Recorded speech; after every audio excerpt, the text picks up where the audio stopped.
Praise the Lord. கர்த்தரும் இரட்சகருமாகிய இயேசு கிறிஸ்துவின் இனிதான நாமத்திலே வாழ்த்துகிறேன். கர்த்தர் உங்களை ஆசீர்வதிப்பாராக. இந்த இனிய நாளை காண செய்த தேவாதி தேவனுக்கு ஸ்தோத்திரம் உண்டாவதாக. சகரியா தீர்க்க தரிசன புஸ்தகம் 4வது அதிகாரம் 6வது வசனம்.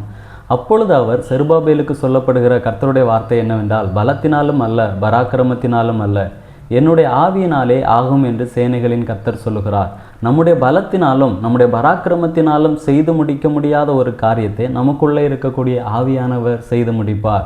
நம் வேதத்திலே பேதுரு குறித்து பார்க்கும் பொழுது, பேதுரு இயேசு கிறிஸ்துவை பிடித்து கொண்டு சென்ற பிறகு இயேசு கிறிஸ்துவை ஒரு வேலைக்காரிக்கு முன்பதாக அவர் மறுதலிக்கிறார்.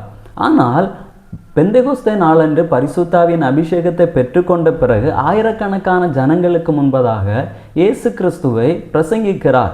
ஒரு வேலைக்காரிக்கு முன்பதாக இயேசு கிறிஸ்துவை மறுதலித்த பேதுரு எப்படி ஆயிரக்கணக்கான ஜனங்களுக்கு முன்பதாக பிரசங்கிக்க முடிகிறது என்று பார்க்கும் பொழுது அங்கே ஒரு வார்த்தை சொல்லப்பட்டிருக்கிறது, பரிசுத்த ஆவியினால் நிறைந்து என்று.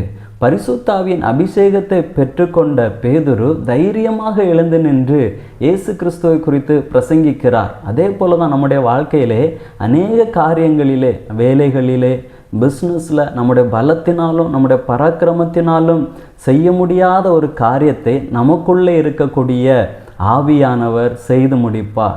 ஏன்னா நம்முடைய ஆவியானவர் ஞானத்தின் ஆவியானவர், அறிவின் ஆவியானவர், உணர்வின் ஆவியானவர். அவர் நமக்கு ஞானத்தை, அறிவை போதித்து அதை ஞானமாக செய்து முடிக்க நிச்சயமாக நமக்கு கிருபைகளை தருவார். அப்போ நம்முடைய பலத்தினாலும் நம்முடைய பராக்கிரமத்தினாலும் செய்து தோற்றுவிட்டமே என்று நாம் சோர்ந்து போயிருக்க வேண்டிய அவசியம் இல்லை.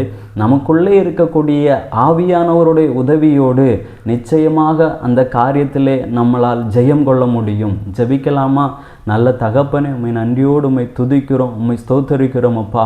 எங்களுடைய பலத்தினாலும் பராக்கிரமத்தினாலும் அநேக காரியங்களை செய்து தோற்று போய் நிற்கிறோம்.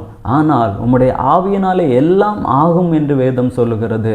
இந்த ஆவியினாலே ஜெயத்தை பெற்றுக்கொள்ள எங்களுக்கு நல்ல கிருபைகளை கர்த்தர் தந்தருளும்படியாய் ஜெபிக்கிறோம். உம்முடைய நாமத்தை மகிமைப்படுத்தும் இயேசுவின் நாமத்தில் பிதாவே, ஆமேன்.